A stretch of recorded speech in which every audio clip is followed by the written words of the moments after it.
Good evening and welcome to the first and only vice presidential debate of 2012, sponsored by the Commission on Presidential Debates. I'm Martha Raddatz of ABC News, and I am honored to moderate this debate between two men who have dedicated much of their lives to public service. Tonight's debate is divided between domestic and foreign policy issues, and I'm going to move back and forth between foreign and domestic, since that is what a vice president or president would have to do. We will have 9 different segments. At the beginning of each segment, I will ask both candidates a question, and they will each have 2 minutes to answer. Then I will encourage a discussion between the candidates with follow-up questions. By coin toss, it has been determined that Vice President Biden will be first to answer the opening question. We have a wonderful audience here at Centre College tonight. You will no doubt hear their enthusiasm at the end of the debate.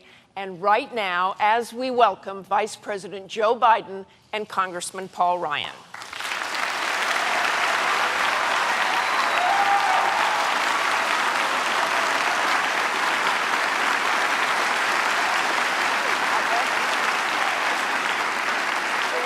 Very nice to see you. How are you doing?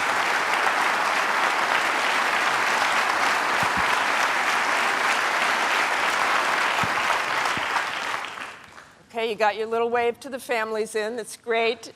Good evening, gentlemen. It really is an honor to be here with both of you.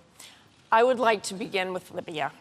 On a rather somber note, 1 month ago tonight, on the anniversary of 9/11, Ambassador Chris Stevens and 3 other brave Americans were killed in a terrorist attack in Benghazi. The State Department has now made clear there were no protesters there. It was a pre-planned assault by heavily armed men. Wasn't this a massive intelligence failure, Vice President Biden? What it was a tragedy, Martha. Chris Stevens was one of our best. We lost 3 other brave Americans, and I can make absolutely 2 commitments to you and all the American people tonight. One, we will find and bring to justice the men who did this. And secondly, we will get to the bottom of it, and wherever the facts lead us, wherever they lead us, we will make clear to the American public, because whatever mistakes are made will not be made again. When you're looking at a president, Martha, it seems to me that you should take a look at his most important responsibility. That's caring for the national security of the country. And the best way to do that is take a look at how he's handled the issues of the day. On Iraq, the president said he would end the war. Governor Romney said that was a tragic mistake. We should have left 30,000. He ended it. Governor Romney said that was a tragic mistake. We should have left 30,000 troops there. With regard to Afghanistan, he said he will end the war in 2014. Governor Romney said we should not set a date, number one, and number two, with regard to 2014, it depends. When it came to Osama bin Laden, the president, the first day in office, I was sitting with him in the Oval Office. He called in the CIA and signed an order saying my highest priority is to get bin Laden. Prior to the election, prior to him being sworn in, Governor Romney was asked the question about how he would proceed. He said, I wouldn't move heaven and earth to get bin Laden. He didn't understand it was more than about taking a murderer off the battlefield. It was about restoring America's heart and letting terrorists around the world know if you do harm to America, we will track you to the gates of hell if need be. And lastly, the President of the United States has led with a steady hand and clear vision. Governor Romney, the opposite. The last thing we need now is another war. Congressman Ryan. We mourn the loss of these 4 Americans who were murdered. When you take a look at what has happened just in the last few weeks, they sent the UN ambassador out to say that this was because of a protest and a YouTube video. It took the president 2 weeks to acknowledge that this was a terrorist attack. He went to the UN, and in his speech at the UN, he said 6 times he talked about the YouTube video. Look, if we are hit by terrorists, we're going to call it for what it is, a terrorist attack. Our ambassador in Paris has a Marine detachment guarding him. Shouldn't we have a Marine detachment guarding our ambassador in Benghazi, a place where we knew that there was an al-Qaeda cell with arms? This is becoming more troubling by the day. They first blamed the YouTube video. Now they're trying to blame the Romney-Ryan ticket for making this an issue. And with respect to Iraq, we had the same position before the withdrawal, which was, we agreed with the Obama administration. Let's have a status of forces agreement to make sure that we secure our gains. The vice president was put in charge of those negotiations by President Obama, and they failed to get the agreement. We don't have a status of forces agreement because they failed to get one. That's what we were talking about. Now, when it comes to our veterans, we owe them a great debt of gratitude for what they've done for us, including your son, Bo. Thank you. But we also want to make sure that we don't lose the things we fought so hard to get. And with respect to Afghanistan, the 2014 deadline, we agree with the 2014 transition. But what we also want to do is make sure that we're not projecting weakness abroad. And that's what's happening here. This Benghazi issue would be a tragedy in and of itself, but unfortunately, it's indicative of a broader problem. And that is what we are watching on our TV screens is the unraveling of the Obama foreign policy, which is making the world more chaotic and us less safe. I just want to talk to you about right in the middle of the crisis. Governor Romney, and you're talking about this again tonight, talked about the weakness, talked about apologies from the Obama administration. Was that really appropriate right in the middle of the crisis? On that same day, the Obama administration had the exact same position. Let's recall that they disavowed their own statement that they had put out earlier in the day in Cairo. So we had the same position, but it's never too early to speak out for our values. We should have spoken out right away when the Green Revolution was up and starting, when the mullahs in Iran were attacking their people. We should not have called Bashar Assad a reformer when he was turning his Russian-provided guns on his own people. We should always stand up for peace, for democracy, for individual rights. And we should not be imposing these devastating defense cuts, because what that does, when we equivocate on our values, when we show that we're cutting our own defense, it makes us more weak. It projects weakness, and when we look weak, our adversaries are much more willing to test us. They're more brazen in their attacks, and our allies are less willing to trust us. With all due respect, that's a bunch of malarkey. And why is that so? Because not a single thing he said is accurate. First of all, Be specific. I will be very specific. Number one, this lecture on embassy security. The congressman here cut embassy security in his budget by $300 million below what we asked for, number one. So much for the embassy security piece. Number two, Governor Romney, before he knew the facts, before he even knew that our ambassador was killed, he was out making a political statement which was panned by the media around the world. And this talk about this weakness, I don't understand what my friend's talking about here. This is a president who's gone out and done everything he has said he was going to do. This is a guy who's repaired our alliances so the rest of the world follows us again. This is the guy who brought the entire world, including Russia and China, to bring about the most devastating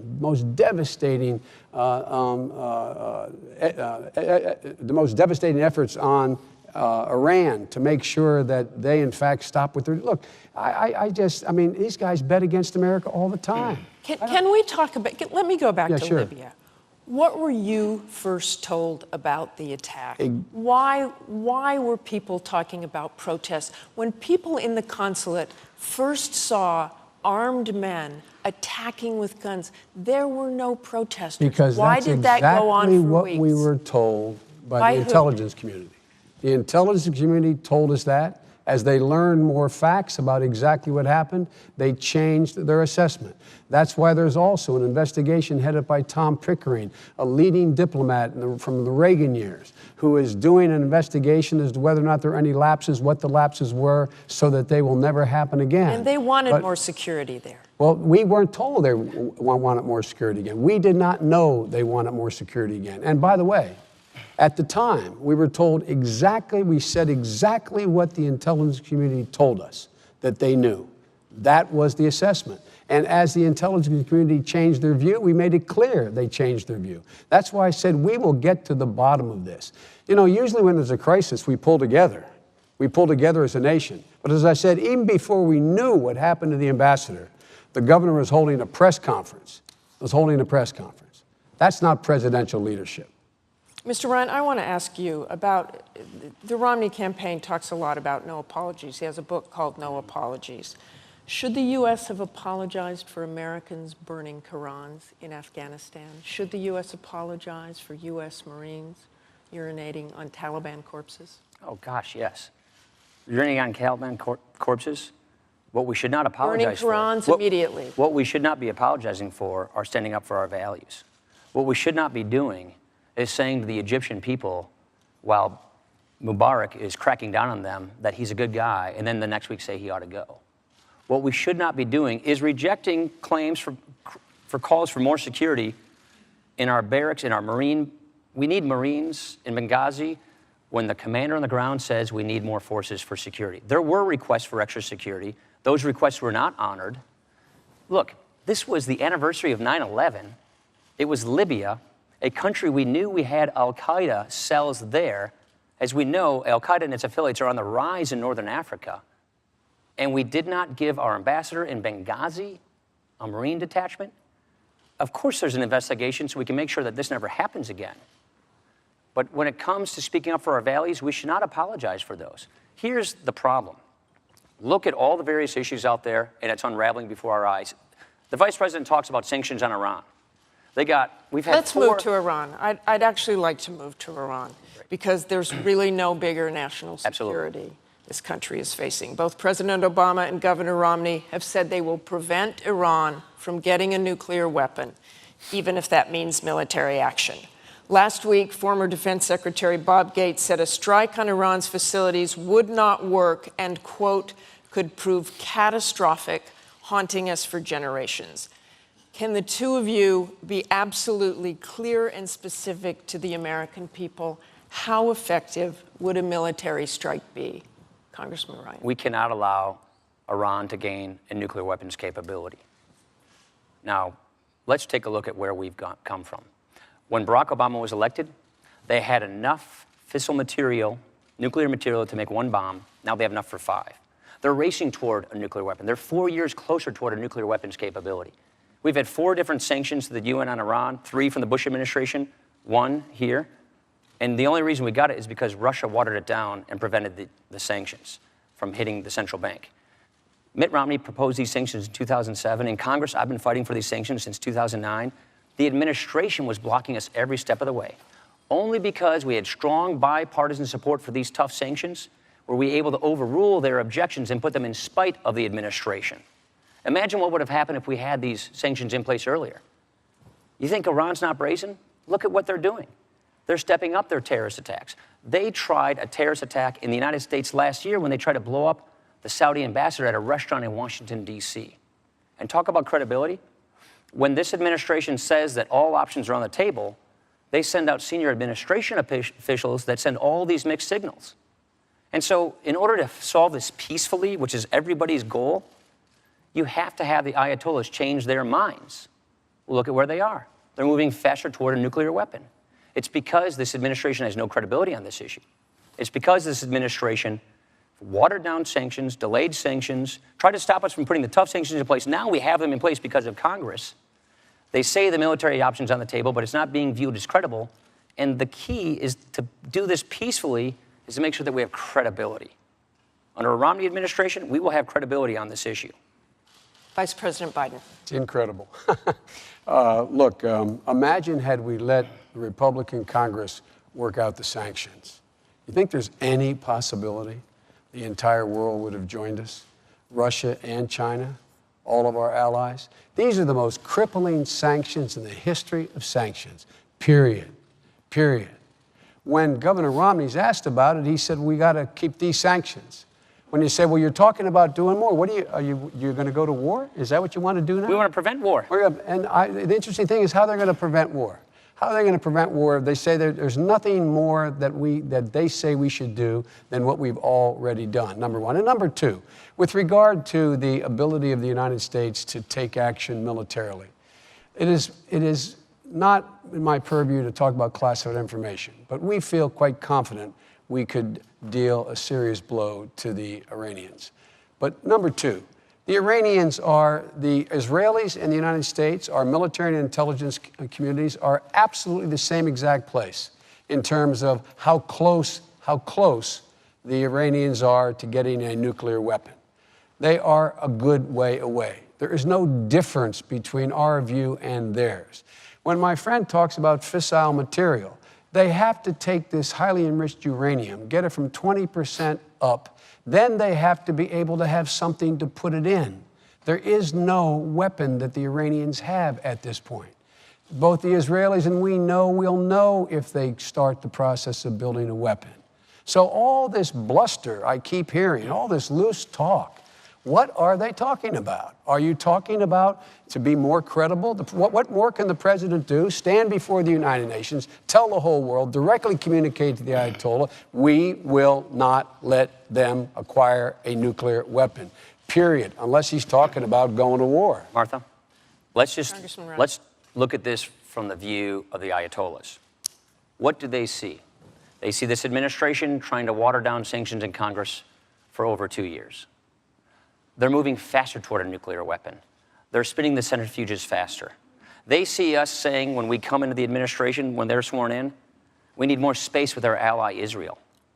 They see President Obama in New York City the same day Bibi Netanyahu is, and he, instead of meeting with him, goes on a daily talk show. They see when we say that these options are on the table, the Secretary of Defense walked them back. They are not changing their mind. That's what we have to do, is change their mind so they stop pursuing nuclear weapons, and they're going faster. How do you do it so quickly? Look, you both saw Benjamin Netanyahu hold up that picture of a bomb with a red line and talking about the red line being in spring. So can you solve this? If the Romney-Ryan ticket is elected, can you solve this in 2 months before spring and avoid nuclear? We can debate the timeline. We can debate the timeline, whether it's that short a time or longer. I agree that it's probably longer. Number two, it's all about credibility. You don't agree with that bomb and what the Israelis might do. Look, we both. Vice President I don't want to Biden. go into classified stuff, but we both agree that to do this peacefully, you got to get them to change their minds. They're not changing their minds. And look at what this administration what do does. you do Let me tell you what the Ayatollah You have sees. to have the Ayatollah sees his economy being crippled. The Ayatollah sees that there are 50% fewer exports of oil. He sees the currency going into the tank. He sees the economy going into free fall. And he sees the world for the first time totally united in opposition to him getting a nuclear weapon. Now, with regard to Bibi, who's been my friend for 39 years, the president has met with Bibi a dozen times. He's spoken to Bibi Netanyahu as much as he's spoken to anybody. The idea that we're not, just before he went to the UN, I was in a conference call with the president, with him talking to Bibi for well over an hour in stark relief and detail about what was going on. This is a bunch of stuff. Look, here's the deal. What does that mean, a bunch of stuff? Well, it means it's simply inaccurate. It's Irish. It is. We Irish call it malarkey. Thanks for the translation. No, we Okay. Irish call it malarkey. But last thing, the Secretary of Defense has made it absolutely clear. He didn't walk anything back. We will not allow the Iranians to get a nuclear weapon. What Bibi held up there was when they get to the point where they can enrich uranium enough to put into a weapon. They don't have a weapon to put it into. Let's all calm down a little bit here. Iran is more isolated today than when we took office. It was on the ascendancy when we took office. It is totally isolated. I don't know what world these guys are in. Thank heavens we have these sanctions in place. It's in spite of their opposition. Oh, God. They've given 20 waivers to this sanction. And all I have to point to are the results. They're 4 years closer toward a nuclear weapon. I think that case speaks for itself. Can you tell the American By the way, people what's worse, they are not another 4 war years in the Middle closer to East? a nuclear they are. weapon. They're closer to being able to get enough fissile material to put in a weapon if they had a weapon. You're acting a little bit like they don't want one, though. Oh, I didn't say, no, I'm not saying that. Facts matter, Martha. You're a foreign policy expert. Facts matter. All this loose talk about them, all they have to do is get to enrich uranium in a certain amount and they have a weapon. Not true. Not true. They are more, and if we ever have to take action, unlike when we took office, we will have the world behind us, and that matters. That matters. What about Bob Gates' statement? Let me read that again. Could prove catastrophic, haunting us for generations.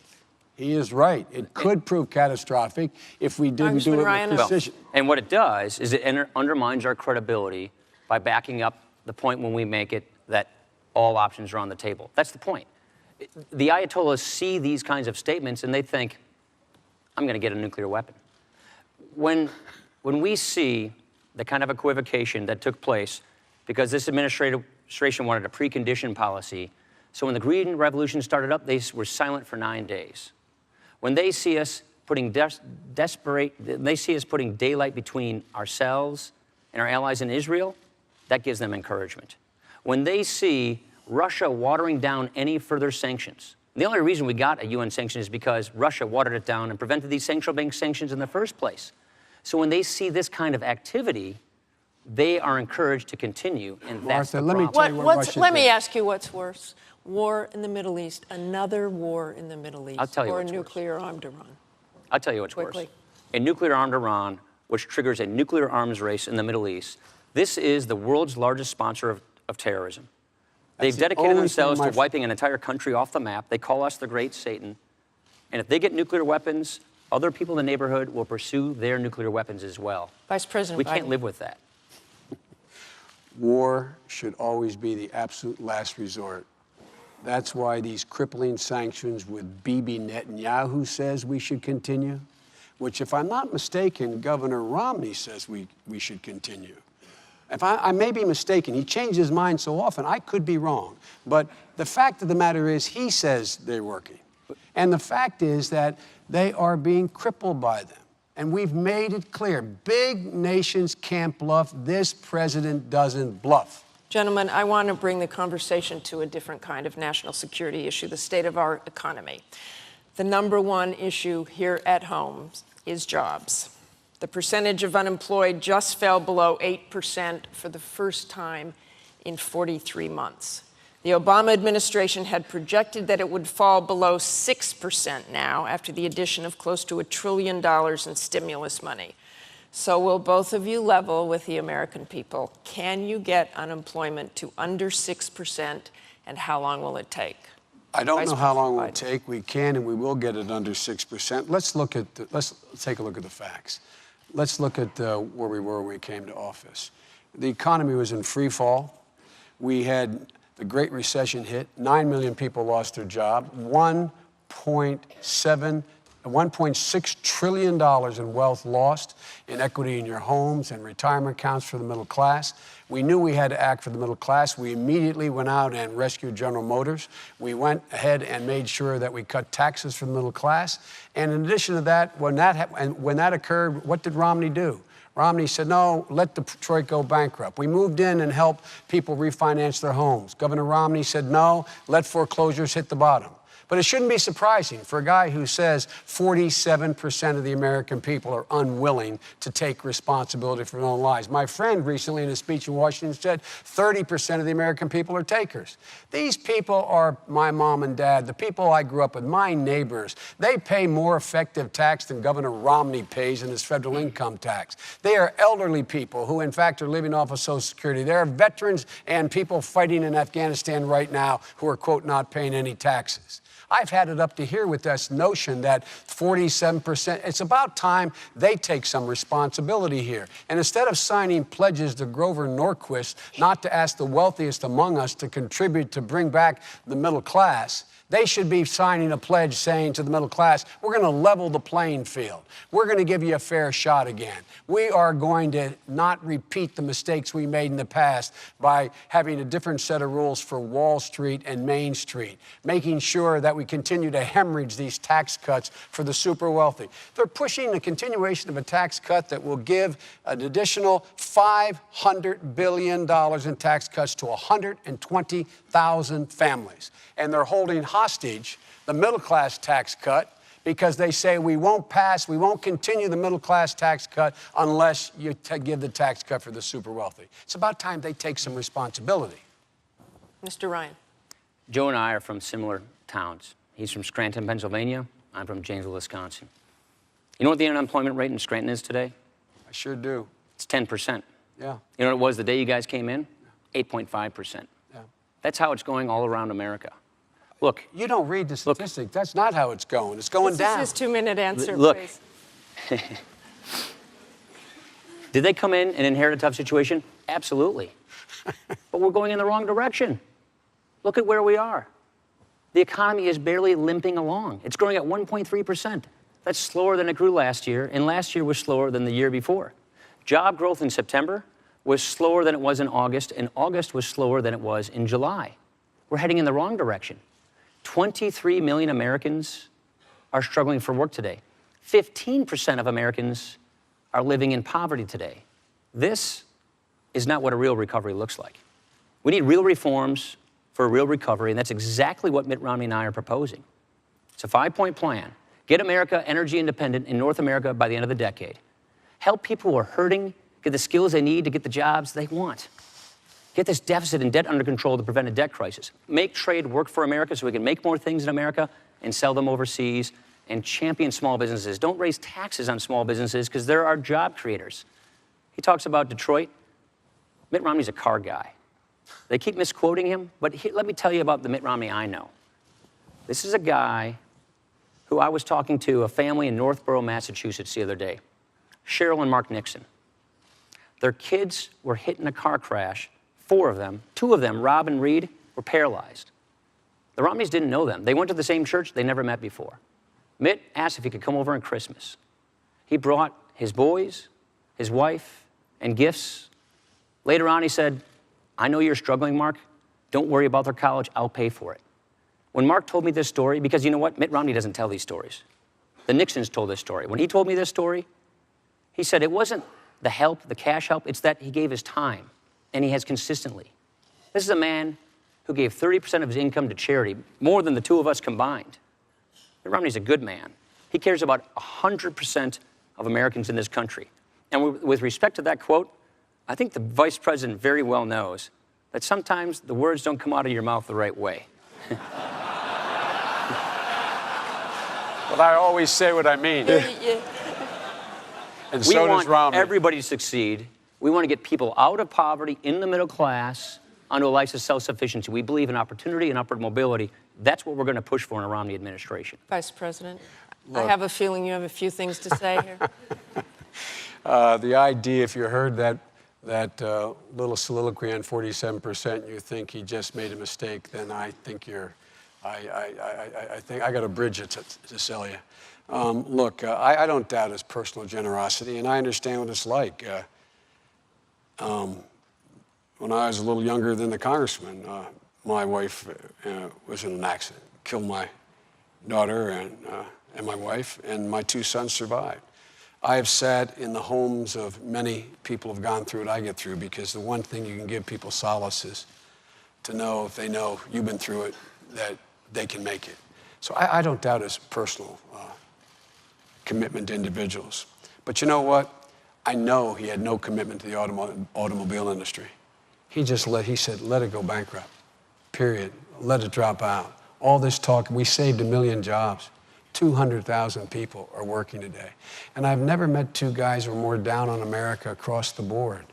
We're told everything's going bad. There's 5.2 million new jobs, private sector jobs. We need more, but 5.2 million. If they'd get out of the way, and let us pass the tax cut for the middle class, make it permanent. If they get out of the way and pass the jobs bill, if they get out of the way and let us allow 14 million people who are struggling to stay in their homes because their mortgages are upside down, but they never missed a mortgage payment, just get out of the way. Stop talking about how you care about people. Show me something. Show me a policy. Show me a policy where you take responsibility. And by the way, they talk about this great recession. If it fell out of the sky, like, oh my goodness, where did it come from? It came from this man voting to put 2 wars in a credit card, to at the same time put a prescription drug benefit in the credit card, a $1 trillion tax cut for very wealthy. I was there. I voted against them. I said, no, we can't afford that. And now all of a sudden these guys are so seized with the concern about the debt that they created. Congressman Ryan. Let's not forget that they came in with one-party control. When Barack Obama was elected, his party controlled everything. They had the ability to do everything of their choosing, and look at where we are right now. They passed the stimulus. The idea that we could borrow $831 billion, spend it on all these special interest groups, and that it would work out just fine. That unemployment would never get to 8%. It went up above 8% for 43 months. They said that right now, if we just passed this stimulus, the economy would grow at 4%. it's growing at 1.3. When could you get it below 6%? That's what our entire premise of our pro-growth plan for a stronger middle class is all about. Getting the economy growing at 4%, creating 12 million jobs over the next 4 years. Look at just the $90 billion in stimulus. And the vice president was in charge of overseeing this. $90 billion in green pork to campaign contributors and special interest groups. There are, just at the Department of Energy, over 100 criminal investigations that have been launched into Martha. just how stimulus spends are being spent. Martha, look, his colleague Crony runs capitalism an and corporate investigative committee, spent months and months and months going into this. This is the Inspector General. Months and months. They found no evidence of cronyism. And I love my friend here. I'm not allowed to show letters, but go on our website. He sent me 2 letters saying, by the way, can you send me some stimulus money for companies here in the state of Wisconsin? We sent millions of dollars. You know why he said You he did ask for stimulus money, Sure he correct? did. By the way, On he 2 took occasions, we advocated for constituents who are applying for grants. That's what we do. We do that for all constituents who are Oh, applying. I love that. I love that. This is such a bad program, and he writes me a letter saying, writes the Department of Energy a letter saying, the reason we need this stimulus, it will create growth and jobs. His words. And now he's sitting here looking at me. And by the way, that program, again, investigated. What the Congress said was it was a model. Less than 0.4% waste or fraud in the program. And all this talk about cronyism. They investigated, did not find one single piece of evidence. I wish he would just be a little more candid. Was it a good idea to spend taxpayer dollars on electric cars in Finland or on windmills in China? Look, Was it a good idea to borrow all this money from countries like China and spend it on all these various different interest groups? let me tell you, it was a good idea. It was a good idea. Moody's and others said that this was exactly what we needed. It stopped us from going off the cliff. It set the conditions to be able to grow again. We have, in fact, 4% of those green jobs didn't go under. Went under, it didn't work. It's a better batting average than investment bankers have. They have about a 40% right Where are the loss. 5 million green jobs that were being I want to move on here to Medicare and entitlements. I think we've gone over this quite enough. And by the way, any letter you send me, I'll entertain. I appreciate that, Joe. Let's talk about Medicare and entitlements. Both Medicare and Social Security are going broke and taking a larger share of the budget in the process. Will benefits for Americans under these programs have to change for the programs to survive, Mr. Ryan? Absolutely. Medicare and Social Security going bankrupt. These are indisputable facts. Look, when I look at these programs, we've all had tragedies in our lives. I think about what they've done for my own family. My mom and I had my grandmother move in with us who was facing Alzheimer's. Medicare was there for her, just like it's there for my mom right now, who's a Florida senior.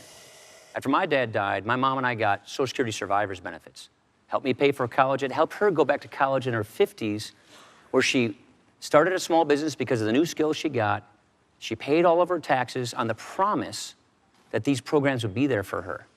We will honor this promise. And the best way to do it is to reform it for my generation. You see, if you reform these programs for my generation, people 54 and below, you can guarantee they don't change for people in or near retirement, which is precisely what Mitt Romney and I are proposing.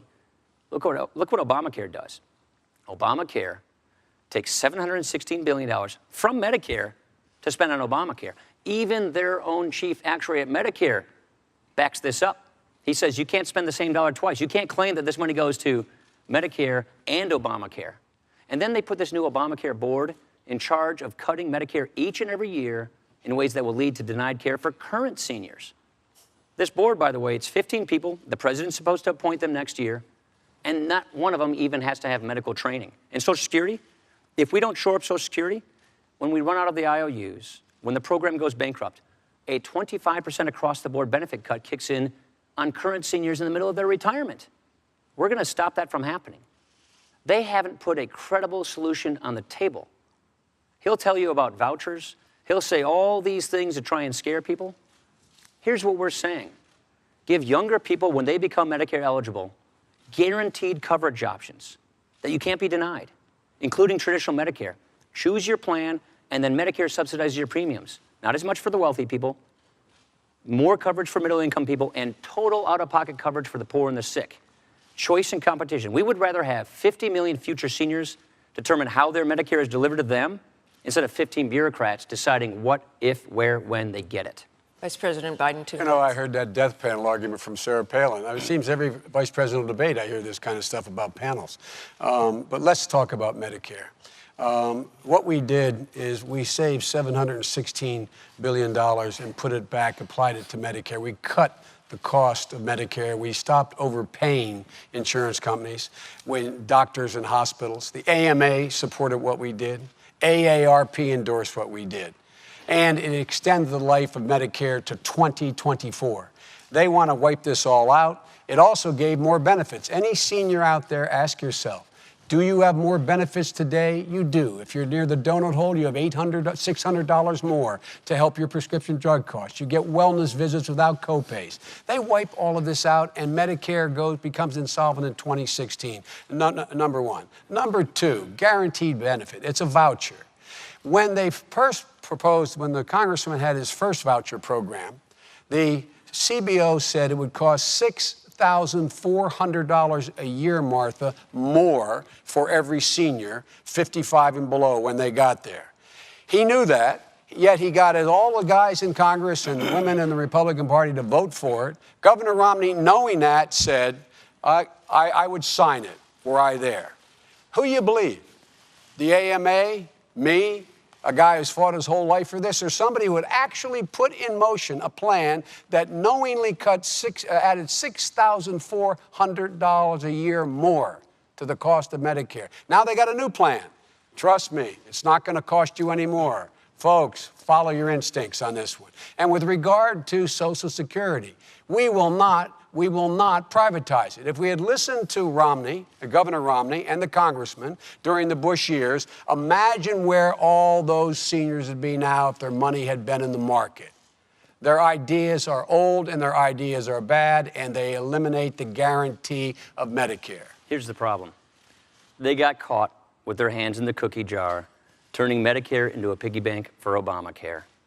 Their own actuary from the administration came to Congress and said, 1 out of 6 hospitals and nursing homes are going to go out of business as a result of this. That's not what they said. 7.4 million seniors are projected to lose the current Medicare Advantage coverage they have. That's a $3,200 benefit cut. That didn't What we're happen. saying, more people signed up. these are from your own actuaries. More people signed up for Medicare Advantage after the change. What they're saying, nobody is. Mr. Vice President, I know, no, this Mr. isn't Vice time. President, I know you're under a lot of duress to make up for lost ground, but I think people will be better served if we don't keep interrupting each other.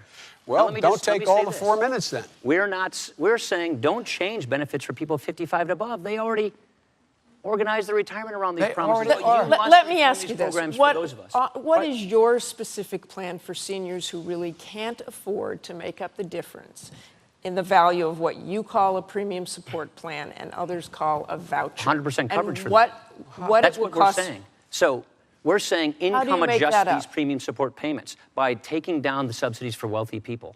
Look, this is a plan. By the way, that $6,400 number, it was misleading then. It's totally inaccurate now. This is a plan that's bipartisan. It's a plan I put together with a prominent Democrat senator from Oregon. There's not one Democrat It's who a endorses plan. it. Not one Democrat who signed Our partner the plan. is a Democrat from Oregon. And he said he does no longer support you for that. We put it together with the former Clinton budget director. Who This disavows idea, it. this idea came from the Clinton Commission to Save Medicare, chaired by Senator John Breaux. Here's the point, Martha. Which was rejected. If we don't fix this problem pretty soon, then current seniors get cut. Here's the problem. 10,000 people are retiring every single day in America today, and they will for 20 years.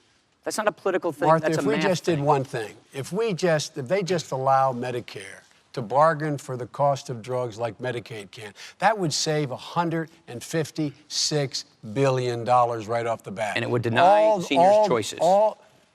It has a Seniors are restricted not formulary. denied. So Absolutely. They are not denied. Look, folks, all you seniors out there, have you been denied choices? Have you lost Medicare Advantage? Because it's working Or well have you right now. Signed up? Because Vice we President changed the Biden, law. let me ask you, if it could help solve the problem, why not very slowly raise the Medicare eligibility age by 2 years, as Congressman Ryan suggests? Look, I was there when we did that with Social Security in 1983. I was one of 8 people sitting in the room that included Tip O'Neill negotiating with President Reagan. We all got together, and everybody said, as long as everybody's in the deal, everybody's in the deal, and everybody is making some sacrifice, we can find a way. We made the system solvent to 2033. We will not, though, be part of any voucher plan eliminating it. The voucher says, Mom, when you're 65, go out there, shop for the best insurance you can get. You're out of Medicare. You can buy back in if you want with this voucher, which will not keep pace with health care costs. Because if it did keep pace with health care costs, there would be no savings. That's why they go the voucher. We will be no part of a voucher program or the privatization of Social Security. A voucher is you go to your mailbox, get a check, and buy something. Nobody's proposing that. Barack Obama, 4 years ago, running for president, said, if you don't have any fresh ideas, use stale tactics to scare voters. If you don't have a good record to run on, paint your opponent as someone people should run from. Make a big fuss You were about one of the small few ideas. lawmakers to stand with President Bush when he was seeking to partially privatize Social Security. For younger people, what we said then, okay. and what I've always agreed, is let younger Americans have a voluntary choice of making their money work faster for them within the Social Security system. That's not what Mitt Romney's proposing. What we're saying is no changes for anybody 55 and above. What Mitt Romney is proposing. And then the kinds of changes we're talking about for younger people like myself is don't increase the benefits for wealthy people as fast as everybody else. Slowly raise the retirement age over time. It wouldn't get to the age of 70 until the year 2103, according to the actuaries. Now, here's the issue. Quickly, Vice President. Quickly. The bottom line here is that all the studies show that if we went with Social Security proposal made by Mitt Romney, if you're 40, in your 40s now, you will pay $2,600 a year more. You get $2,600 a year less than Social Security. If you're in your 20s now, you get $4,700 a year less. The idea of changing, and change being in this case to cut the benefits for people without taking other action you could do to make it work, is absolutely the wrong way. These guys haven't been big on Medicare from the beginning. Their party's not been big on Medicare from the beginning, and they've always been about Social Security as little as you can do. Look, folks, use your common sense. Who do you trust on this? A man who introduced a bill that would raise it $6,400 a year, knowing it and passing it, and Romney saying he'd sign it, or me and the president? That statistic was completely misleading, but more importantly, They were the facts, right? This is what politicians do when they don't have a record to run on. Try to scare people from voting for you. If you don't get ahead of this problem, it's going to tax Medicare beneficiaries have more benefits. We're not gonna We're going to move on We're not to gonna a run very away. simple question to you Medicare both. and Social Security did so much for my own family. We are not going to jeopardize this program, but we have to save it. You are jeopardizing so it the doesn't go program. bankrupt. You're changing the program from a guaranteed benefit to premium support, whatever you call it. The bottom line is people are going to have to pay more money out of their pocket. And the families I know and the families I come from, they don't have the money to pay more That's out why of their we're pocket. saying more Gentlemen. for lower income people and less for higher income people. I would like to move on to a very simple question for both of you, and something tells me I won't get a very simple answer. But let me ask you this. I gave you a simple answer. He's raising the cost of Medicare. Okay, on to taxes. If your ticket is elected, who will pay more in taxes? Who will pay less? And we're starting with Vice President Biden for 2 minutes. The middle class will pay less, and people making $1 million or more will begin to contribute slightly more. Let me give you one concrete example. The continuation of the Bush tax cuts. We are arguing that the Bush tax cuts for the wealthy should be allowed to expire. Of the Bush tax cuts for the wealthy, $800 billion of that goes to people making a minimum of $1 million. We see no justification in these economic times for those, and they're patriotic Americans. They're not asking for this continued tax cut. They're not suggesting it, but my friends are insisting on it. 120,000 families, by continuing that tax cut, will get an additional $500 billion in tax relief in the next 10 years, and their income is an average of $8 million. We want to extend permanently the middle class tax cut permanently from the Bush middle class tax cut. These guys won't allow us to. You know what they're saying? We say, let's have a vote. Let's have a vote on the middle class tax cut, and let's have a vote on the upper tax cut. Let's go ahead and vote on it. They're saying no. They're holding hostage the middle class tax cut to the super wealthy. And on top of that, they got another tax cut coming.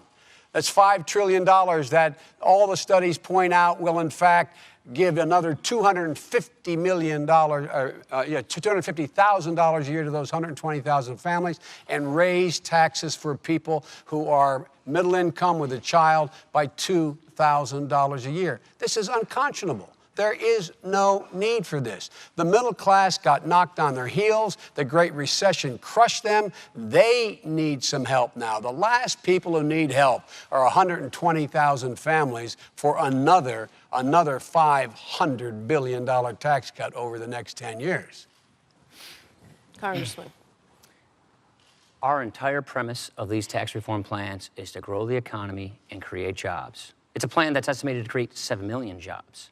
Now, we think that government taking 28% of a family and business's income is enough.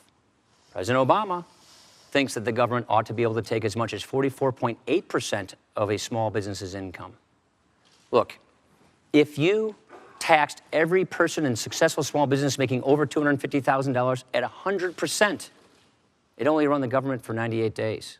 If everybody who paid income taxes last year, including successful small businesses, doubled their income taxes this year, we'd still have a $300 billion deficit.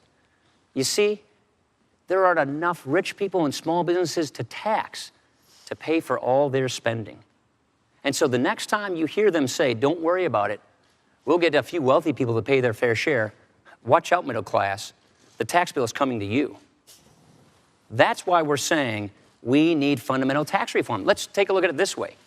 8 out of 10 businesses, they file their taxes as individuals, not as corporations. And where I come from, overseas, which is Lake Superior, the Canadians, they drop their tax rates to 15%.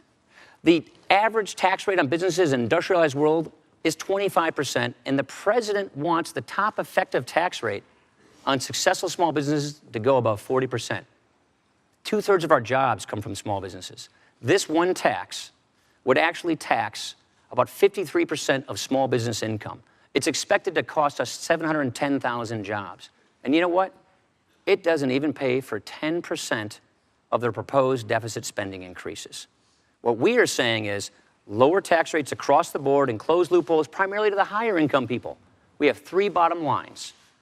Don't raise the deficit, don't raise taxes on the middle class, and don't lower the share of income that is borne by the high income earners. He'll keep saying this $5 trillion plan, I suppose. It's been discredited by 6 other studies, and even their own deputy campaign manager acknowledged that it wasn't correct.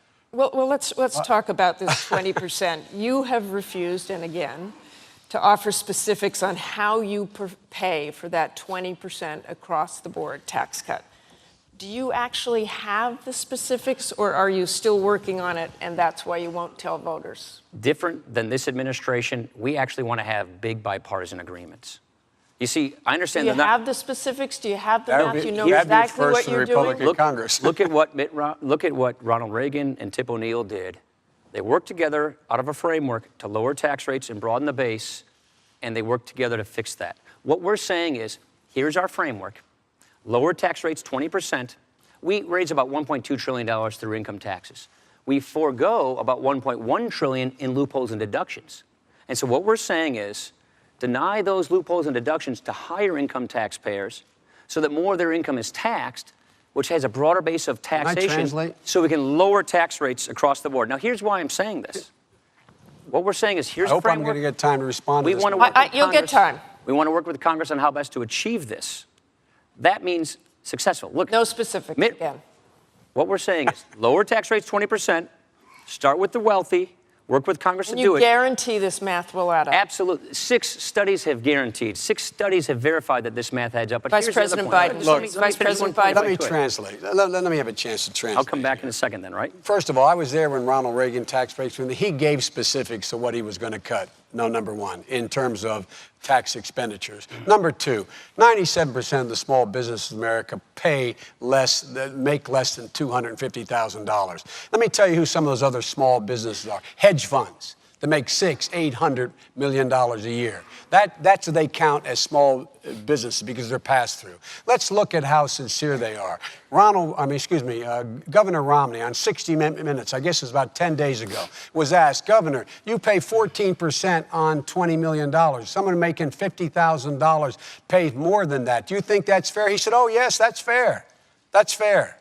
And they're going to talk about, you think these guys are going to go out there and cut those loopholes? The biggest loophole they take advantage of is the carried interest loophole and capital gains loophole. They exempt that. Now, there's not enough. The reason why the AEI study, the American Enterprise Institute study, the Tax Policy Center study, the reason they all say taxes are going to go up in the middle class, the only way you can find $5 trillion in loopholes is cut the mortgage deduction for middle class people, cut the health care deduction for middle class people, take away their ability to get a tax break to send their kids to college. That's why they arrive. Is he wrong about that? He is wrong about that. You can cut tax rates by 20%. And still preserve these important preferences for middle-class taxpayers. Not mathematically possible. It is mathematically possible. It's been done before. It's precisely what we're proposing. It has never been done before. It's been done a couple of times, actually. It has never been Jack done Kennedy before. lowered tax rates, increased growth. Ronald Reagan. Now you're Jack Kennedy. Ronald Reagan. Republicans and Democrats have worked together on this. I understand you guys aren't used to doing bipartisan deals. But we've told each other what we're going to do. When we did it with Reagan, he said, here are the things we're going to cut. Framework. Let's work together to fill in the details. That's exactly. Fill in the details. That's how you get things done. You work with Congress. Look, let me say it this way. That's coming from the Republican Congress working bipartisanly. Mitt Romney. 7% rating. Mitt Romney was governor of Massachusetts, where 87% of the legislators he served with were Democrats. He didn't demonize them. He didn't demagogue them. He met with those party leaders every week. He reached across the aisle. He didn't compromise principles. And he found common ground, and he balanced the budget. If he did such a great job, Vice President, he balanced the budget 4 times without raising taxes. Why isn't he even contesting Massachusetts? Vice President, what would you suggest beyond raising taxes on the wealthy that would substantially reduce the Just long-term let deficit? the taxes expire like they're supposed to on those millionaires. We can't afford $800 billion going to people making a minimum of $1 million. They do not need it, Martha. Those 120,000 families make $8 million a year. Middle-class people need the help. Why does my friend cut out the tuition tax credit for them? Why does he go after the child care? Can you declare anything off limits? Why do they do Can you that? declare anything off limits? Yeah, we're saying close loopholes on high-interest people. Home mortgage deduction. For higher-income people. Here. Can you guarantee that no one making less than $100,000 have a mortgage deduction impacted? This taxes a million small businesses. He keeps trying to make you think that it's just some movie star or hedge fund guy or 97% of the small businesses make less than $250,000 a year, would not be affected. It hits a million. This taxes a million people, a million small businesses. Does it tax 97% of the American businesses? It taxes a million small businesses who are our greatest job creators. I wish I could get it. The greatest job creators. And you're going to increase the defense budget. And you're going to increase the defense budget. We're just not going to cut the defense budget like they're proposing. They're $2 billion. That's not accurate. More than that. About so no massive. No, we're saying defense increase. Okay, you want to get into defense now? Yes, I do. I do. So because that's another math question. Right. Okay. How do you do that? So they proposed a $478 billion cut to defense to begin with.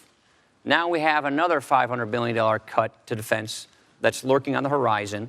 They insisted upon that cut being involved in the debt negotiations. And so now we have a $1 trillion cut. Let's put the automatic defense cuts aside, okay? Let's put those aside. No one wants that. But I want to know how you do the math and have this increase in defense spending. $2 trillion. You don't cut defense by $1 trillion. That's what we're talking about. And what national security issues justify an increase? We're going to cut 80,000 soldiers, 20,000 Marines, 120 cargo planes. We're going to push the Joint Strike Fighter out. We're cutting missile defense. And one more. If these cuts go through, our Navy will be the smallest it has been since before World War I. This invites weakness. Look, do we believe in peace through strength? You bet we do. And that means you don't impose these devastating cuts on our military. So we're saying don't cut the military by $1 trillion. Now, not increase it by $1 trillion. Don't cut it by $1 trillion. Quickly, Vice President Biden on this. Look, I want to move on. We don't cut it. And I might add, this so-called, I know we don't want to use the fancy word sequester, this automatic cut, that was part of a debt deal that they asked for. And let me tell you what my friend said at a press conference announcing his support of the deal. He said, and I'm paraphrasing, we've been looking for this moment for a long time. Can I tell you what that meant?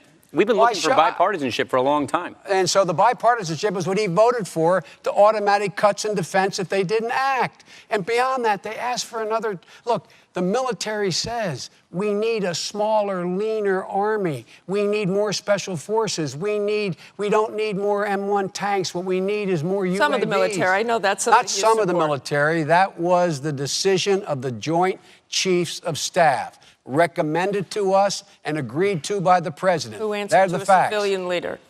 They made the recommendation first. Okay, let's move on to Afghanistan. Can I get into that I'd for a like to second? move on to Afghanistan, please. And that's one of the biggest expenditures this country has made, in dollars and, more importantly, in lives.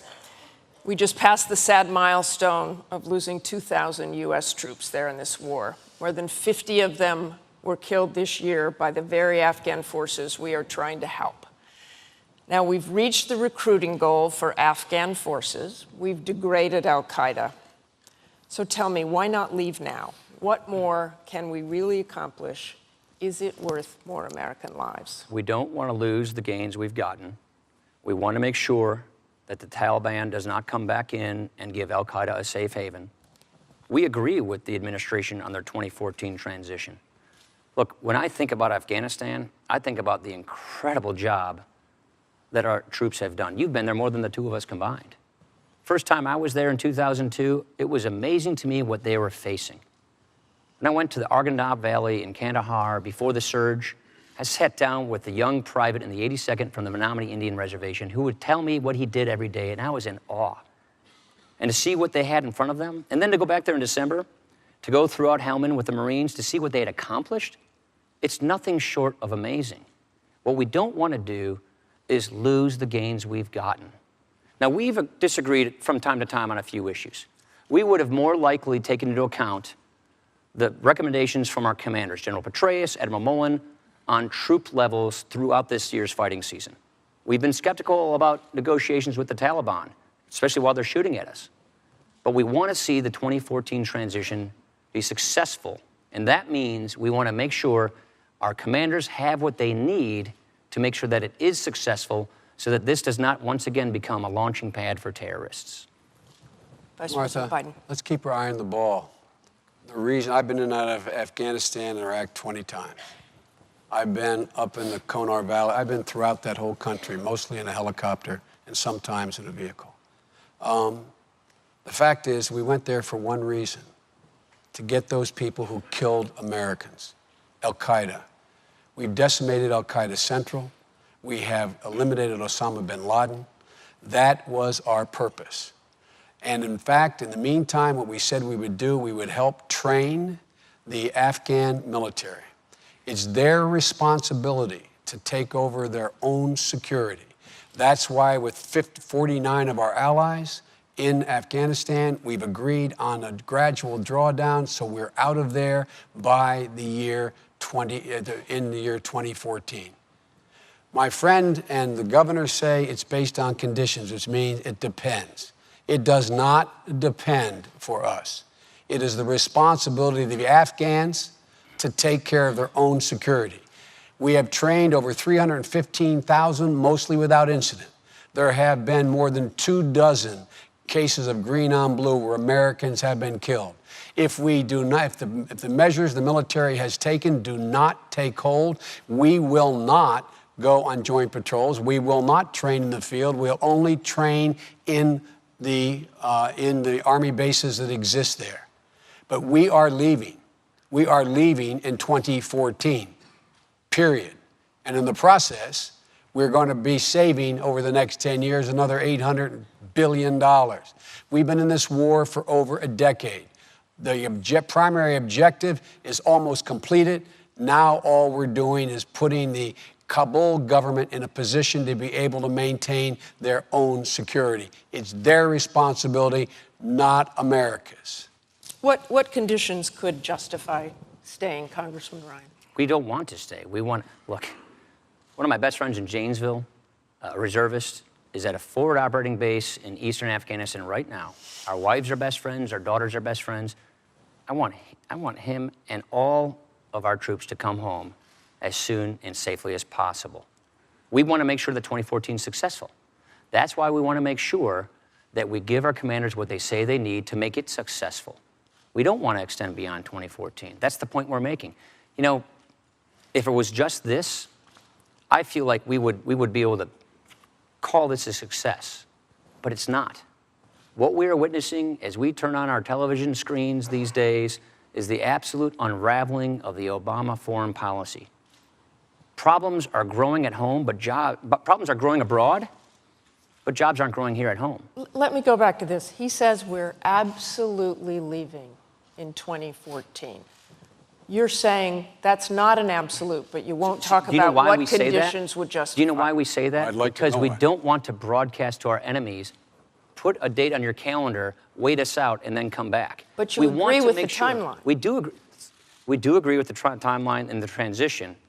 But what any administration will do in 2013 is assess the situation to see how best to complete this timeline. What we do not want to do leave in 2014. What we do not want to do is give our allies reason to trust us less, and our enemies we don't want to embolden our enemies to hold and wait out for us and then take over the country. Martha, that's a bizarre That's why we statement. want to make sure. No, that's that's a why we bizarre want to make statement sure that since this 49 of our allies, hear me, 49 of our allies signed on to this position. And we're reading that they want to pull out.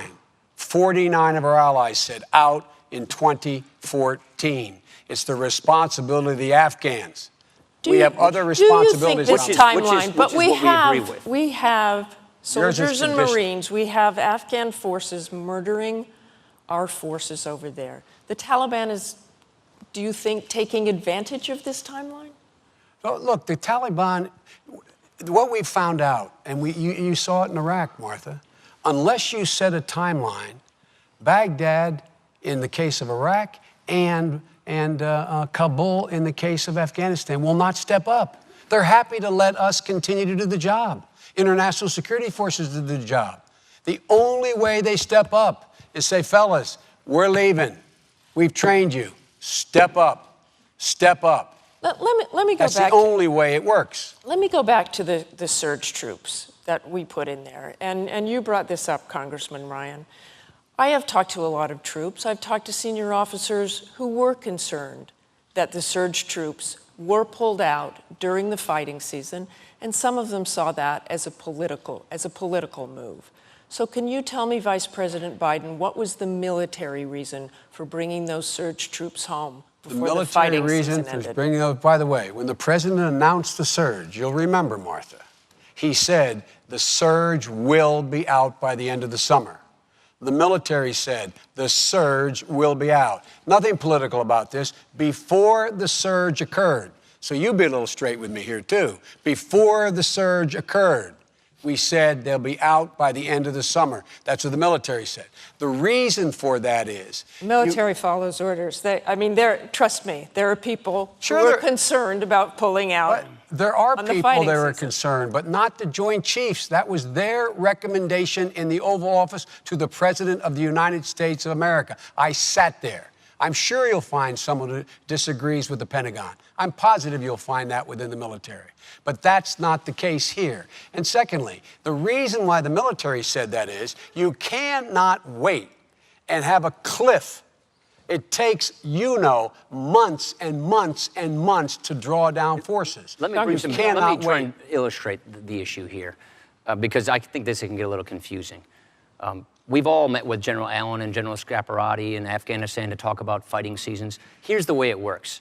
The mountain passes fill in with snow.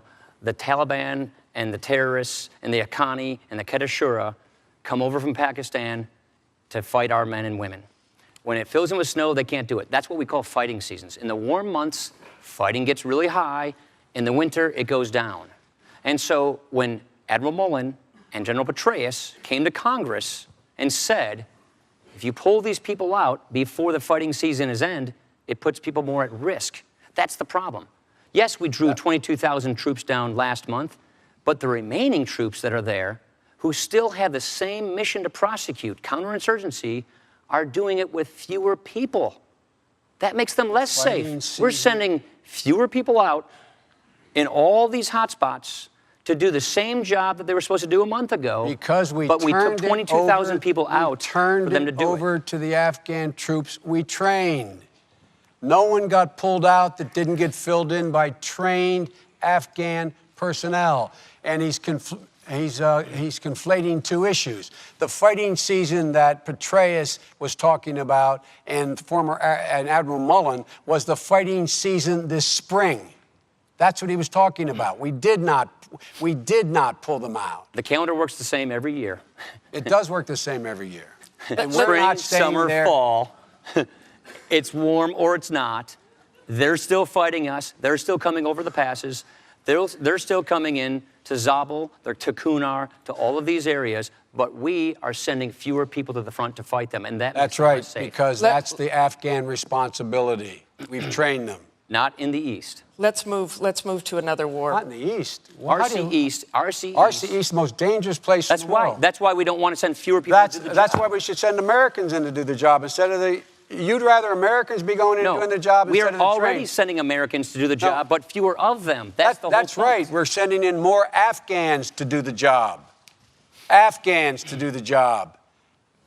Let's move to another war, the civil war in Syria, where there are estimates that more than 25,000, 30,000 people have now been killed. In March of last year, President Obama explained the military action taken in Libya by saying it was in the national interest to go in and prevent further massacres from occurring there. So why doesn't the same logic apply in Syria? It's a different country. It's a different country. It is 5 times as large geographically. It has 1/5 the population, that is Libya, 1/5 the population, 5 times as large geographically. It's in a part of the world where you're not going to see whatever would come from that war. It seep into a regional war. You are in a country that is heavily populated in the midst of the most dangerous area in the world. And in fact, if in fact it blows up and the wrong people gain control, it's going to have impact on the entire region, causing potentially regional wars. We are working hand and glove with the Turks, with the Jordanians, with the Saudis, and with all the people in the region, attempting to identify the people who deserve the help so that when Assad goes, and he will go, there will be a legitimate government that follows on, not an al-Qaeda-sponsored government that follows on. And all this loose talk of my friend Governor Romney and the congressman about how we could do so much more in there. What more would they do other than put American boots in the ground? The last thing America needs is to get in another ground war in the Middle East, requiring tens of thousands, if not well over 100,000 American forces. They are the facts. They are the facts. Now, every time the governor is asked about this, he doesn't say anything. He goes up with a whole lot of verbiage, but when he gets pressed, he says, no, he would not do anything different than we are doing now. Are they proposing putting American troops in the ground? Putting American aircraft in the airspace? Is that what they're proposing? If they do, they should speak up and say so. But that's not what they're saying.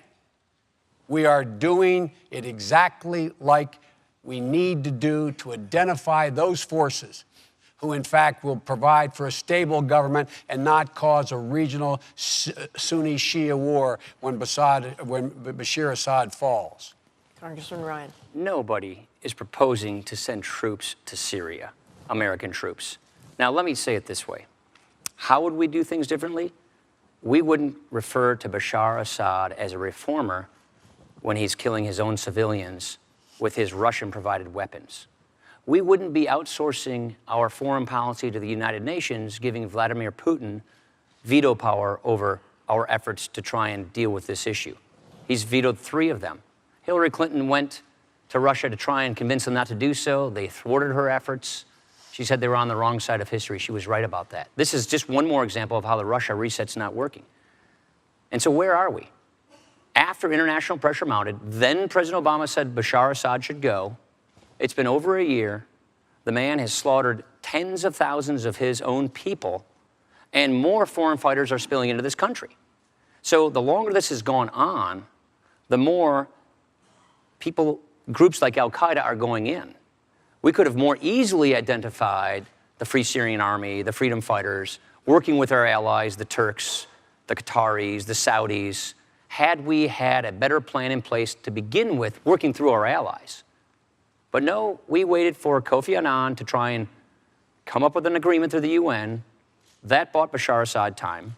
We gave Russia veto power over our efforts through the UN, and meanwhile, about 30,000 Syrians are dead. What would my friend do differently? If you notice, he never answers the question. No, we would not be going through the UN on all of these things. You don't go through the UN. We are in the process now and have been for months in making sure that help, humanitarian aid, as well as other aid and training is getting to those forces that we believe, the Turks believe, the Jordanians believe, the Saudis believe are the free forces inside of Syria. That is underway. Our allies were all on the same page, NATO as well as our Arab allies, in terms of trying to get a settlement. That was their idea. We're the ones that said enough. With regard to the reset not working, the fact of the matter is that Russia has a different interest in Syria than we do, and that's not in our interest. What happens if Assad does not fall? Congressman Ryan, what happens to the region? What happens if he hangs on? What happens if he does? Then Iran keeps their greatest ally in the region. He's a sponsor of terrorism. He'll probably continue slaughtering his people. We and the world community will lose our credibility on this. Look, he mentioned the reset. So what would Romney Ryan do about that credibility? Well, we agree with the same red line, actually, they do on chemical weapons, but not putting American troops in other than to secure those chemical weapons. They're right about that. But what we should have done earlier is work with those freedom fighters, those dissidents in Syria. We should not have called Bashar Assad a reformer. And we should not have waited for Russia to give us the green light. We should not have waited for Russia to give us the green light at the UN to do something about it. They're still arming the man. Iran is flying flights over Iraq. And the opposition is being armed. To help Bashar Assad. And by the way, if we had the status of forces agreement that the vice president said he would bet his vice presidency on in Iraq, we probably would have been able to prevent that. But he failed to achieve that as well. Again. Let me ask you quickly, what's your criteria for intervention? Yeah. In Syria? Worldwide. What is in the national interest of the American people? How about what is in the humanitarian national interests? security of the American people? It's got to be in the strategic national interests of our country. No humanitarian. Each situation will come up with its own set of circumstances, but putting American troops on the ground, that's got to be within the national security interest of the American people. I want to, we're almost out of time here. Things like embargoes and sanctions and overflights, those are things that don't put American troops on the ground. But if you're talking about putting American troops on the ground, only in our national security interests. I want to move on, and I want to return home for these last few questions. This debate is indeed historic. We have two Catholic candidates, first time on a stage such as this. And I would like to ask you both to tell me what role your religion has played in your own personal views on abortion. Please talk about how you came to that decision. Talk about how your religion played a part in that. And please, this is such an emotional issue for so many people in this country. Please talk personally about this, if you could. Congressman Ryan. I don't see how a person can separate their public life from their private life or from their faith. Our faith informs us in everything we do. My faith informs me about how to take care of the vulnerable, about how to make sure that people have a chance in life. Now, you want to ask basically why I'm pro-life? It's not simply because of my Catholic faith. That's a factor, of course. But it's also because of reason and science. You know, I think about 10 and a half years ago, my wife Jana and I went to Mercy Hospital in Janesville, where I was born, for our 7-week ultrasound for our firstborn child. And we saw that heartbeat. Our little baby was in the shape of a bean. And to this day, we have nicknamed our firstborn child, Liza, Bean. Now, I believe that life begins at conception. Those are the reasons why I'm pro-life. Now, I understand this is a difficult issue, and I respect people who don't agree with me on this, but the policy of a Romney administration will be to oppose abortion with the exceptions for rape, incest, and life of the mother. What troubles me more is how this administration has handled all of these issues. Look at what they're doing through Obamacare with respect to assaulting the religious liberties of this country. They're infringing upon our first freedom, the freedom of religion, by infringing on Catholic charities, Catholic churches, Catholic hospitals. Our church should not have to sue our federal government to maintain their religious liberties. And with respect to abortion, the Democratic Party used to say they want it to be safe, legal, and rare. Now, they support it without restriction and with taxpayer funding. Taxpayer funding in Obamacare, taxpayer funding with foreign aid. The vice president himself went to China and said that he sympathized or wouldn't second guess their one-child policy of forced abortions and sterilizations. That, to me, is pretty extreme. Vice President Biden. My religion defines who I am. And I've been a practicing Catholic my whole life. It has particularly informed my social doctrine. Catholic social doctrine talks about taking care of those who can't take care of themselves, people who need help. With regard to abortion, I accept my church's position on abortion as what we call de fide doctrine. Life begins at conception. That's the church's judgment. I accept it in my personal life. But I refuse to impose it on equally devout Christians and Muslims and Jews. And I just refuse to impose that on others, unlike my friend here, the congressman. I do not believe that we have a right to tell other people that women, they can't control their body. It's a decision between them and their doctor. In my view, in the Supreme Court, I'm not going to interfere with that. With regard to the assault on the Catholic Church, let me make it absolutely clear. No religious institution, Catholic or otherwise, including Catholic Social Services, Georgetown Hospital, Mercy Hospital, any hospital, none has to either refer for contraception, none has to pay for contraception, none has to be a vehicle to get contraception in any insurance policy they provide. That is a fact. That is a fact. Now, with regard to the way in which we differ, my friend says that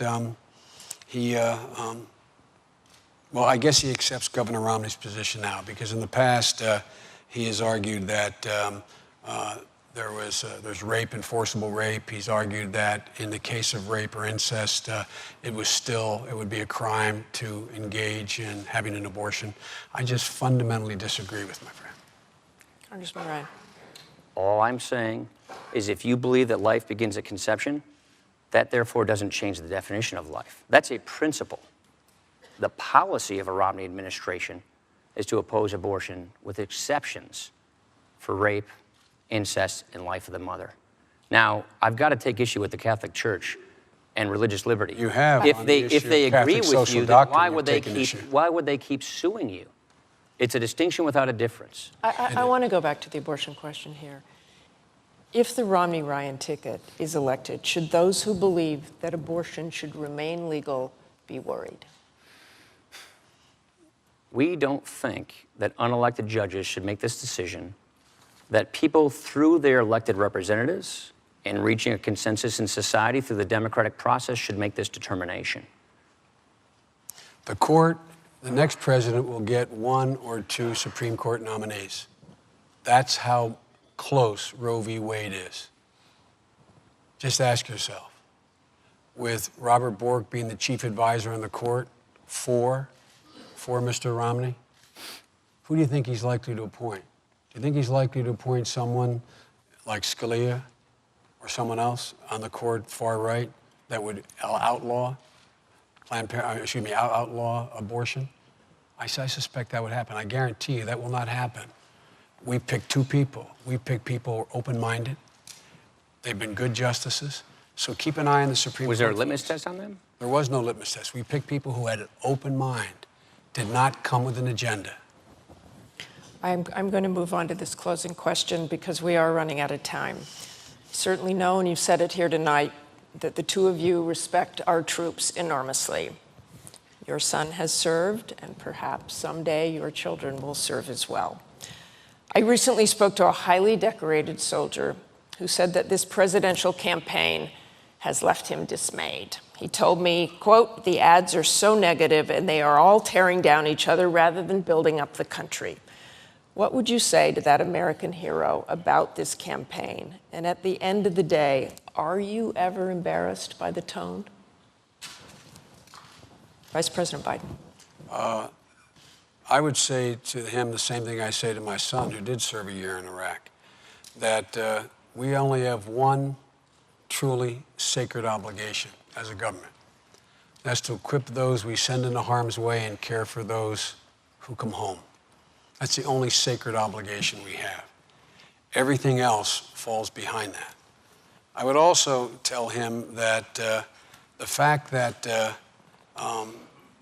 this decorated soldier you talked about, fought for his country, that should be honored. He should not be thrown into a category of the 47% who don't pay their taxes while he was out there fighting and not having to pay taxes and somehow not taking responsibility. I would also tell him that there are things that have occurred in this campaign and occur in every campaign that I'm sure both of us regret anyone having said, particularly in these special new groups that can go out there, raise all the money they want, not have to identify themselves and say the most scurrilous things about the other candidate. It's an abomination. But the bottom line here is I'd ask that hero you reference to take a look at whether or not Governor Romney or President Obama has the conviction to help lift up the middle class, restore them to where they were before this great recession hit and they got wiped out, or whether or not he's going to continue to focus on taking care of only the very wealthy, not asking them to pay any part of the deal to bring back the middle class, the economy of this country. I would ask him to take a look at whether the President of the United States has acted wisely in the use of force, and whether or not the slipshod comments being made by my friend, or by Governor Romney, serve our interests very well. But there are things that have been said in campaigns that I find not very appealing. Congressman Ryan. First of all, I'd thank him to his service to our country. Second of all, I'd say we are not going to impose these devastating cuts on our military, which compromises their mission and their safety.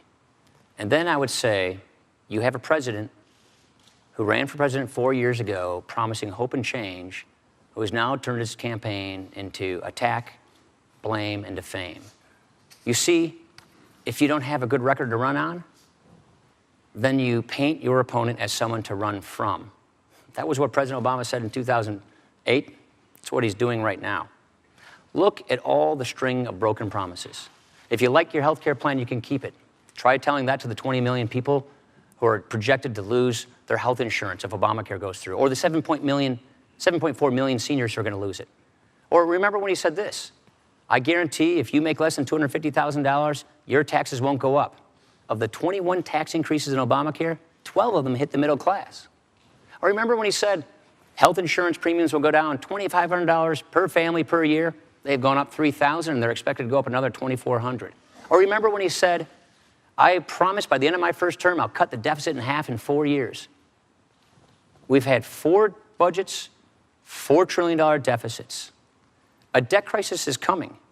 We can't keep spending and borrowing like this. We can't keep spending money we don't have. Leaders run to problems to fix problems. President Obama has not even put a credible plan on the table in any of his 4 years to deal with this debt crisis. I passed 2 budgets to deal with this. Mitt Romney's put ideas on the table. We've got to tackle this debt crisis before it tackles us. The president likes to say he has a plan. He gave a speech. We asked his budget office, can we see the plan? They sent us to the press secretary. He gave us a copy of the speech. We asked the Congressional Budget Office, tell us what President Obama's plan is to prevent a debt crisis. They said, it's a speech. We can't estimate speeches. You see, that's what we get in this administration, speeches. But we're not getting leadership. Mitt Romney is uniquely qualified to fix these problems. His lifetime of experience, his proven track record of bipartisanship. And what do we have from the president? He broke his big promise to bring people together to solve the country's biggest problems. And what I would tell him is we don't have to settle for this. We can do better than this. I hope I'll get equal time. You will get just a few minutes here, a few seconds, really. The two budgets the Congress has introduced have eviscerated all the things that the middle class cares about. It has will knock 19 million people off of Medicare. It will kick 200,000 children off of early education. It will eliminate the tax credit people have to be able to send their children to college. It cuts education by $450 billion. It does virtually nothing except continue to increase the tax cuts for the very wealthy. And, you know, we've had enough of this. The idea that he's so concerned about these deficits, as I pointed out, he voted to put 2 wars in a credit card. He did. We're going to the closing statements in a minute. Just a second. You're going to have your closing statement. Not raising taxes is not cutting taxes. And by the way, our budget, we have not spending raised by 3% a year instead of 4.5% like they propose. So not spending more money as much as they say is not a spending things cut. here just for a minute, and I want to talk to you very briefly before we go to closing statements about your own personal character. If you were elected, what could you both give to this country as a man, as a human being, that no one else could? Honesty. Well, no one else could. There are plenty of fine people who could lead this country. But what you need are people who, when they say they're going to do something, they go do it. What you need are when people see problems, they offer solutions to fix those problems. We're not getting that. Look, we can grow this economy faster. That's what our 5-point plan for a stronger middle class is all about. It's about getting 12 million jobs, higher take-home pay, getting people out of poverty into the middle class. That means going with proven pro-growth policies that we know work to get people back to work, putting ideas on the table, working with Democrats. That actually works sometimes. Vice President, and then could we get to that issue of what you could bring as a man, a human being? And I really am going to keep you to about 15 seconds here. Well, he gets 40, I get 15. He That's didn't have okay. 40. That's He didn't all right. have 40. Now, let me tell you, my record stands for itself. I never say anything I don't mean. Everybody knows whatever I say, I do. And my whole life has been devoted to leveling the playing field for middle-class people, giving them an even break, treating Main Street and Wall Street the same, holding them the same responsibility. Look at my record.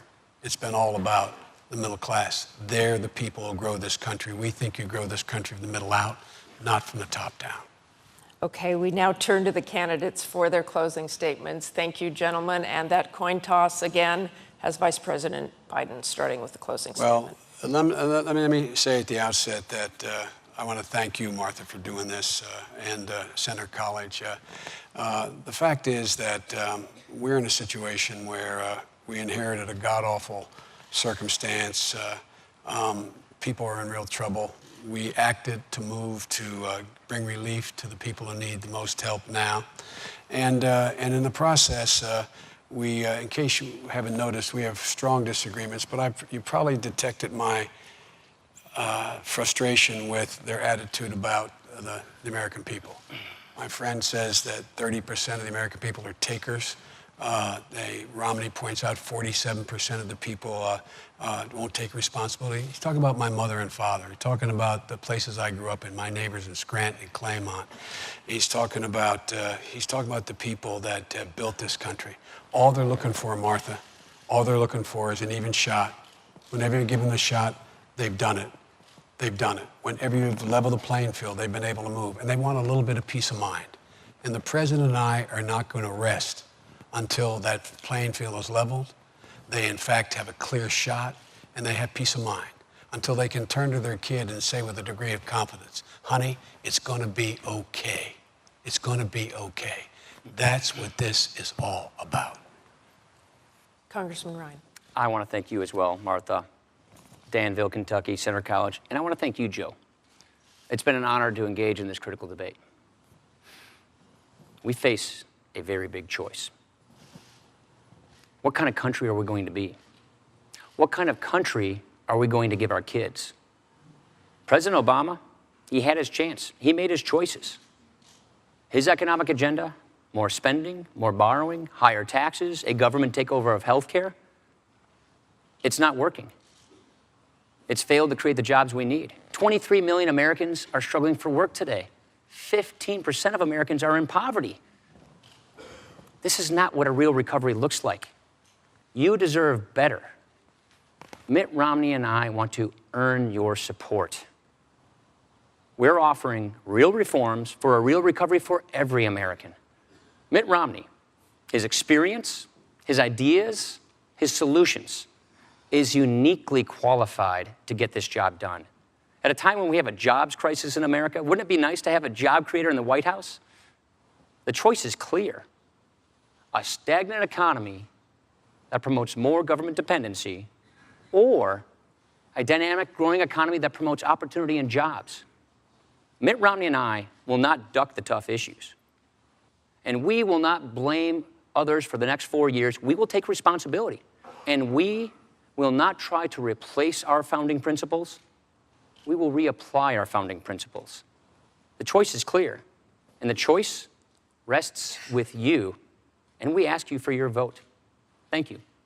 And thank you both again. Thank you very much. This concludes the vice presidential debate. Please tune in next Tuesday for the second presidential debate at Hofstra University in New York. I'm Martha Raddatz of ABC News. I do hope all of you go to the polls. Have a good evening.